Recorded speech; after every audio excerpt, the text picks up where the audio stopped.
हो रही है, लेकिन अभ्यर्थी जो है कहीं ना कहीं कई सारी मांगे भी कर रहे हैं। ऐसे में देखा जाए तो बिहार के जो शिक्षक बहाली में अभ्यर्थी शामिल नहीं हो पाए हैं या फिर शामिल होकर पास नहीं हो पाए हैं अभ्यर्थी, वो लगातार अनेकों मांगे कर रहे हैं। ऐसे में हमारे साथ बात करने के लिए गुरु रमान सर है, जुड़ेंगे, बात करेंगे, अनेकों मुद्दों पर चर्चा करेंगे।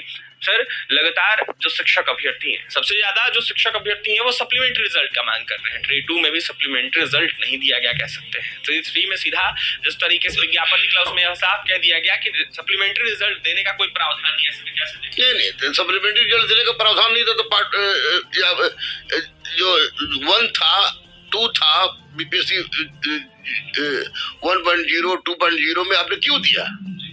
जब आपने अब नहीं प्रावधान, तो सप्लीमेंट्री रिजल्ट का प्रावधान होता है भैया।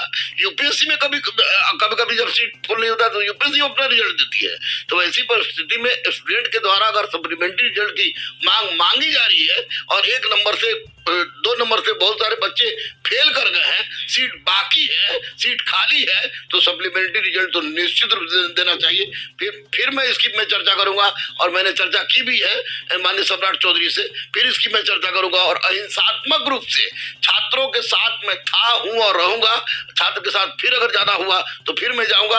और आज मेरी बात होने वाली है। मैंने 2 बार फोन किया तो चूंकि वो कुछ कार्यवाही भी थे, बोले कि हम खबर करेंगे तो हम जाएंगे, सप्लीमेंट्री रिजल्ट की बात करेंगे निश्चित रूप से। और दूसरी सबसे बड़ी बात है इसमें, इस परीक्षा में, कि अपेयरिंग वाले को मौका देना।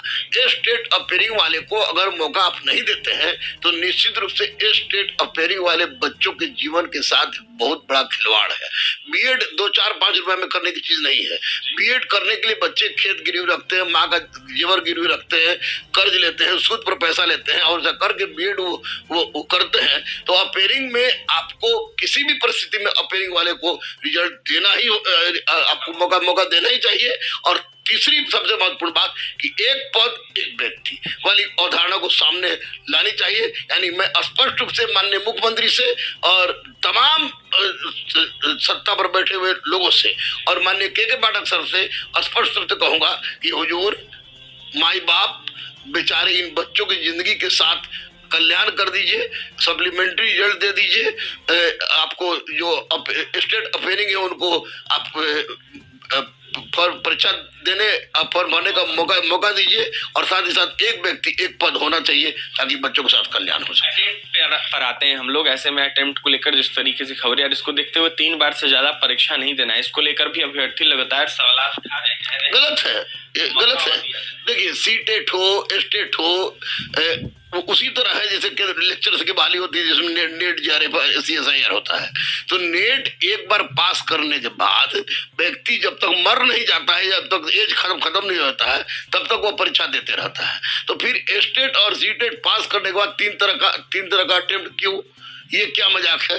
ये किसी भी परिस्थिति में मैं अटेम्प्ट का समर्थन 3 अटेम्प्ट का समर्थन नहीं करता हूं और इसको अनलिमिटेड करना चाहिए।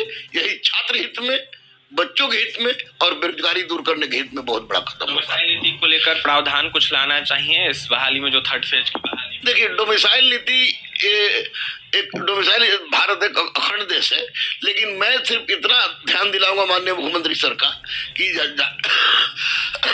झारखंड हो गया, राजस्थान हो गया, हरियाणा हो गया, उत्तर प्रदेश हो गया, आपको हर जगह पर डोमिसाइल नीति लागू है क्लास 3 के जॉब में।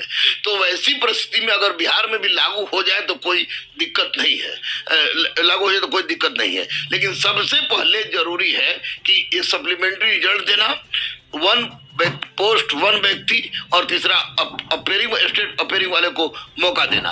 डोमिसाइल नीति एक गहन प्रक्रिया है, तो इस गहन प्रक्रिया में आप लोग सोचें।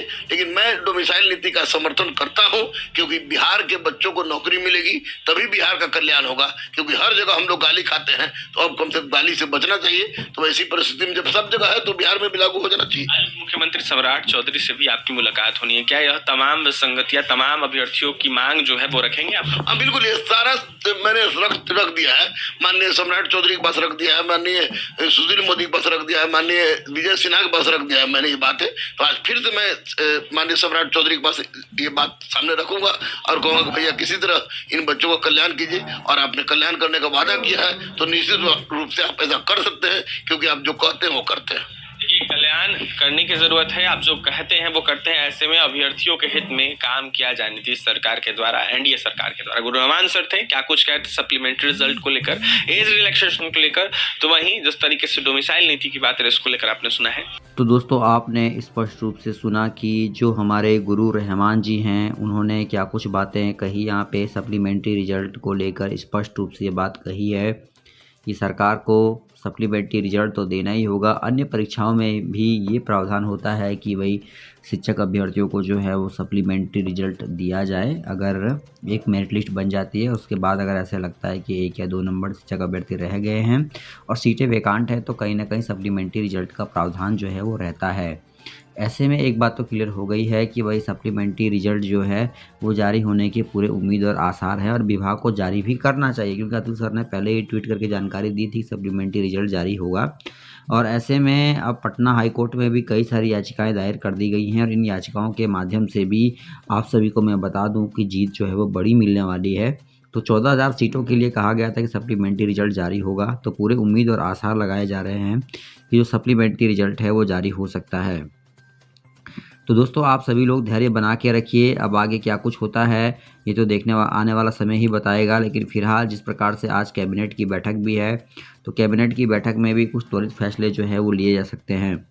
आज सीएम नीतीश कुमार जी जो है कैबिनेट बैठक को आयोजित करेंगे, विधानमंडल की जो बैठक होगी उसके बाद, और सप्लीमेंट्री रिजल्ट पे भी कुछ देखने को मिल सकता है। साथ ही साथ जो सौरभ सर हैं वो भी शिक्षक अभ्यर्थियों के पक्ष में और सप्लीमेंट्री रिजल्ट के हमेशा पक्ष में रहते हैं। और आपको बता दें कि 4 याचिकाएं TRE 1 में दायर की गई हैं, तो इनकी भी जल्द से जल्द सुनवाई होगी। जैसे भी किसी भी TRE 1 हो या TRE 2 जैसे ही सुनवाई होती है तो कहीं ना कहीं पक्ष में जो है मामला आ जाएगा सप्लीमेंट्री रिजल्ट का। तो आप लोग सभी लोग धैर्य बना के रखिए। और जैसा कि गुरु रहमान सर आपके लोगों के हमेशा पक्ष में रहते हैं, चाहे वो नियोजित शिक्षक हों, चाहे वो आपके सप्लीमेंट्री रिजल्ट वाले शिक्षक हों, सभी के लिए अच्छी बात वो कहते हैं। दोस्तों इस वीडियो में इतना ही। धन्यवाद दोस्तों। जय हिंद, जय भारत।